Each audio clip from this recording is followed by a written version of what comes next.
საქართველოს პროკურატურამ ორგანიზებული ჯგუფის მიერ 2.751.000 ლარის ღირებულების მიწის ნაკვეთის თაღლითურად დაუფლების ფაქტზე 5 პირს ბრალდება წარუდგინა.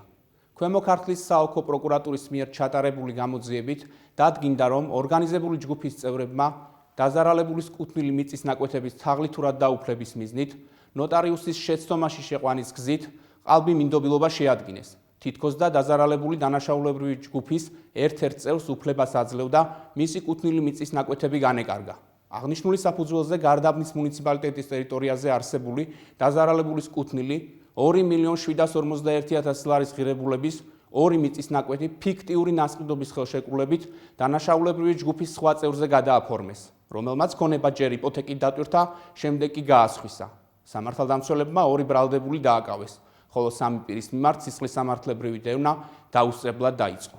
ბრალდებულებს ბრალდება ორგანიზებული ჯგუფის მიერ დიდი ოდენობით თაღლითობის ჩადენის ფაქტზე წარედგინათ, რაც სასჯელის სახით და ზომად 10 წლამდე თავისუფლების აღკვეთას ითვალისწინებს. პროკურატურის შუამდგომობის საფუძველზე სასამართლომ 5-ვე ბრალდებულს აღკვეთის ღონისძიების სახით პატიმრობა უკვე შეუფარდა. სისხლისამართლის საქმეზე გამოძიება გრძელდება ბრალდებულების მხრიდან უკანონო შემოსავლის ლეგალიზაციის ფაქტების გამოვლენის და დანაშაულებრივი ჯგუფის სხვა წევრების დადგენის მიზნით.